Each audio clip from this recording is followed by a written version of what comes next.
Assalamualaikum. My name is Wan Fahani Mitiwan Azmin and my matric number is 2019322293. So today I'm going to present about the research report, which the title is The Factors Affecting the Firm Profitability.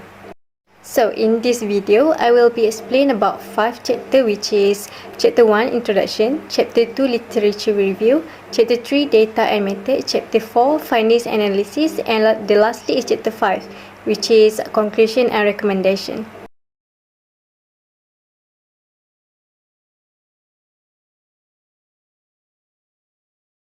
1.1 Background of study. Profitability is an indispensable prerequisite for company development and growth in the long term. So, the firm's sustainability determinant has a huge impact on its accomplishment and other financial targets. These aspects are essential for optimizing economic development, jobs, innovation, and changes in economy. So, the company's main objective is to optimize profitability. So, without the sustainability, a company cannot draw outside funding and will not succeed in immediate future. Furthermore, knowing and understanding firm viability will provide guidance to the firm. Thus, the firm can find a policy that should be taken to solve the problem. 1.2 Problem Statement. So, in the period of 2002 and 2011, the firms and industries were faced with the great challenges of economic inconsistency. Therefore, the major problem examined in the analysis was whether a change in the structure of working capital would affect the profitability of a firm. In a crisis moment, it is clear that certain firms are trying to preserve their financial position through risky operations. However, these sorts of action generally lead to worse financial position because of the limited experience and high risk. Current studies have revealed inconsistencies that put generalization into doubt. This study is based on profitability in Malaysia. Next is 1.3 Research Question. So what are the factors that affect the firm profitability? Next 1.4 Research Objectives is to examine the firm level factors that affect the firm profitability. 1.5 Scope of study. So the scope of the study for this research is on the issue of the factors that affects the firm profitability. So this research has set up a research setting in the range of public listed companies in Malaysia. So this study has been conducted in the year 2020.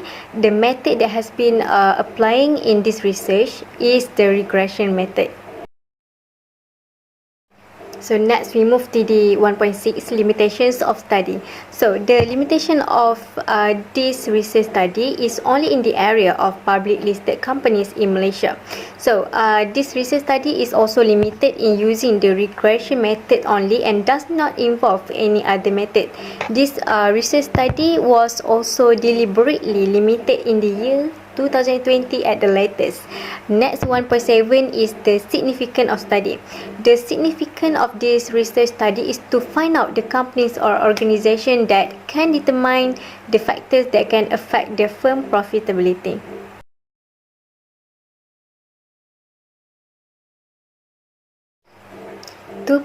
Firm's growth theory on firm profitability. So the theory of the organization's growth and the profitability is known as the foundation for theoretical investigations on the acts of company growth and also profitability.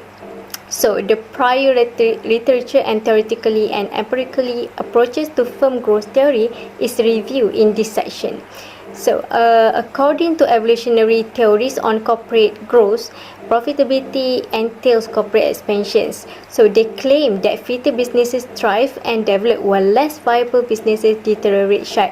The resource-based view (RBV) thesis hold that companies with high profitability rates are more likely to increase, but varied explanation. Some researchers' empirical findings explain that profitability has a favorable factor on growth and that growth and profit are mutually beneficial. 2.2 Review of literature and research hypotheses. So the term firm size refers to the size of a business company and its operations. So a firm means as an organization that runs and controls a plant or a number of plants and also arrange a popularized products, provides funding and other organization facilities. In this research, firm size is measured as a logarithm of total sales. The hypothesis is constructed as follows. HO, there is no significant relationship between firm size and return on assets. HA, there is a significant relationship between firm size and return on assets. IV number 2 is liquidity. Liquidity is a measure of the ability of the company to disperse its short-term liabilities, those that are due in less than 1 year. It is usually shown by what the company owes to what it owns as the ratio or a percentage. These measures can provide an insight into the company's financial health. So in this research, the liquidity as an independent variable is measured using the current ratio. Liquidity is the key for the efficient management of a business. So the hypothesis is constructed as follows. HO, there is no significant relationship between liquidity and return on asset. HA, there is a significant relationship between the liquidity and return on asset. IV number 3 is leverage. Leverage is used in an investment or project of debt borrowed from the capital. As a result, the potential returns from project will be increased. In case of a non-exclusion of the investment, leveraging will also increase the potential downside risk. If referred to a high leverage company, investment or property, this shows that the item has a greater liability than the shareholder. In this research, the leverage was measured as total debt over the total asset. This ratio shows the loan finance portion for the company. The hypothesis is constructed as follows. So HO, there is no significant relationship between leverage and return on asset, while HA, there is a significant relationship between leverage and return on asset. IV number 4 is growth. In terms of finance, the growth firm means a firm with unusually fast growth record in comparison to its competitor in the industry.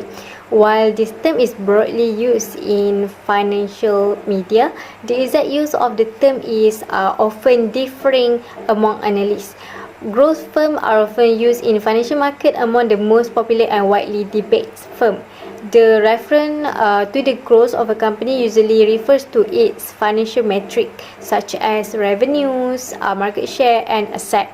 However, this term may be used for non-financial measures such as the speed or size of the active user base.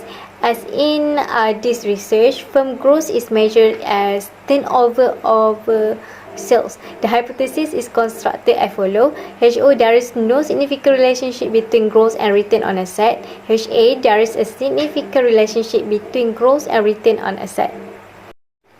Next, IV is company efficiency. Efficiency means the highest performance level using the lowest input to achieve the highest output level. To achieve effectiveness, the number of unnecessary resources used, including personal time and energy, must be reduced. It reduces the waste of materials, energy, and time whereas the chosen output is achieved. In this research, a set turnover ratio is used to measure the company efficiency. The last IV is age. So age is the duration of the existence of being or a thing. The corporate age may be defined as the number of years the company has been incorporated. Even if something the listed age, the company's age should be defined. The listing age is economical as it is a definitive moment in the life of the company. In this research, the age is measured by the company lifetime. So the hypothesis is constructed as follows. HO, there is no significant relationship between age and return on asset. HA, there is a significant relationship between age and return on asset.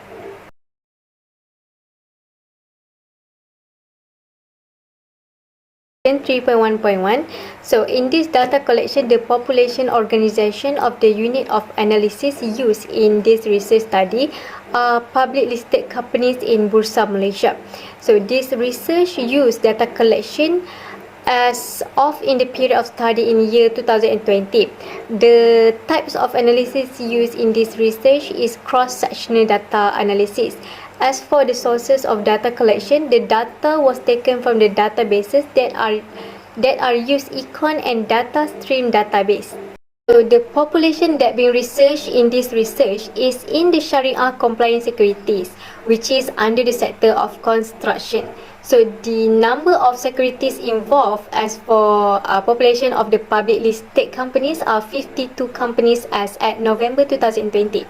In this research, the number of population of public listed companies in the Bursa Malaysia that can be referred based on the table of sample size given, which is 44 listed public companies in the Bursa Malaysia. 3.2 Method of analysis measurement of variables are as follow. So as you can see here, this is the research framework in this research report. Next, regression analysis. So the analysis method used is based on the cross-sectional regression analysis. The firm profitability is measured by return on asset as the dependent variable, while the independent variable was firm size, liquidity, leverage, growth, company efficiency, and the lastly is age. So regression analysis is a set of statistical method used to measure the connection of a variable with one or more relationship between the independent variable. So based on the DV and IV in this research report, the findings generated by the eView software, the table below show the results of the finding. Based on the findings, the p-value of the F statistic is significant at significant level of p less than 0.05. It indicates that the research model is accepted. Adjusted R-square, it indicates that the firm size, liquidity, leverage, growth, company efficiency, and return the natural logarithm of a number or age can explain 22.371% of the ROA. The remaining of 77.6 to 9 can be explained by other independent variables. The first IV, firm size. It indicates that firm size and return on asset is not significantly related. So many researchers discovered a negative and significant relationship between the firm size and return on asset.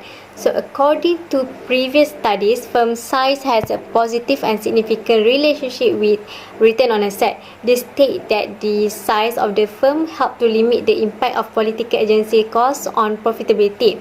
This result actually confirm that large companies promote their product on a variety of marketplace, which boosts their performance and increases their profitability.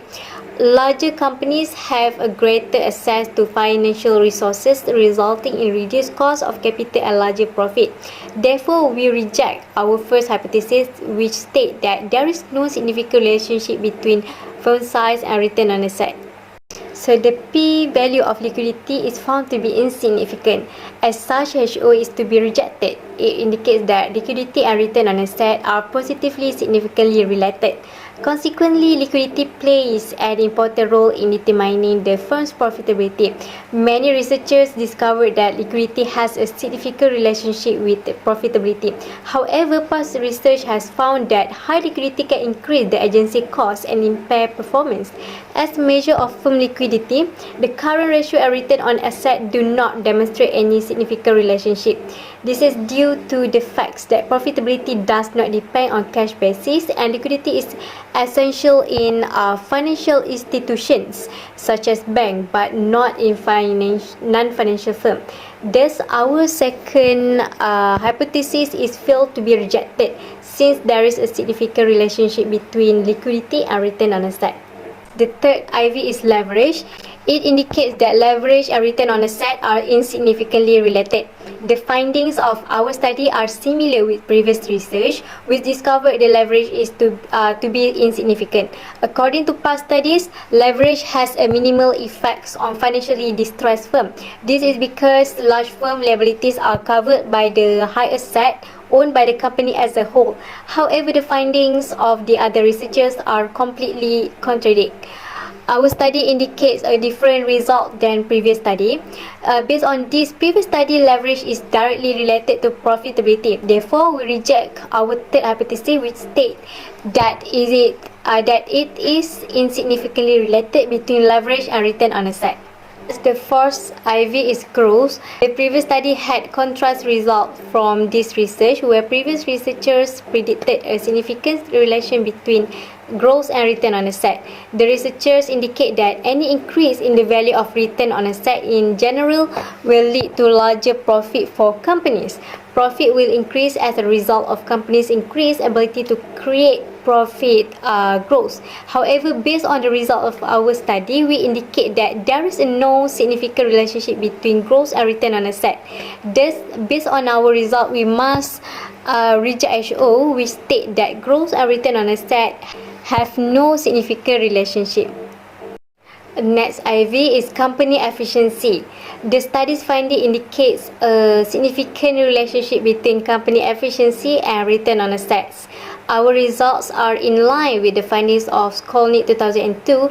According to his findings, a significant relationship was established between company efficiency and return on asset. Company efficiency and profitability are considered to be significantly linked. Thus, our fifth hypothesis is felt to be rejected since there is a significant relationship between company efficiency and return on asset. For the last IV, age, it indicates that age and return on asset is insignificantly related. This result is in the line with the findings of previous researchers who indicate that firm age had any significant relationship with return on asset. Thus, based on our findings, we must reject HO. We state that age and return on asset do not have a significant relationship. This is the regression model based on the findings and analysis. As conclusion, there are several aspects that control the firm profitability of public listed firms in Malaysia by utilizing independent variables from prior studies. Liquidity and company efficiency have been shown as the elements that give impact to the firm profitability in this study. 5.2 Recommendation. The first idea is to replicate the study for a different group of companies. It can be a different industrial segment or a more generic group, and thus compare the result with one we found for the construction sector. So, also a longer period of analysis would be interesting, especially to observe the long-term movement of the companies over the two-dimensional analysis for firm profitability. Next, it would be really interesting to execute a qualitative research in order to answer how the firm's manager observed the factors affecting the firm profitability. Finally, it would be really exciting if the future researchers do some more elaborate statistical procedures such as regressions would be able to give a deeper explanation regarding the relationship of this research.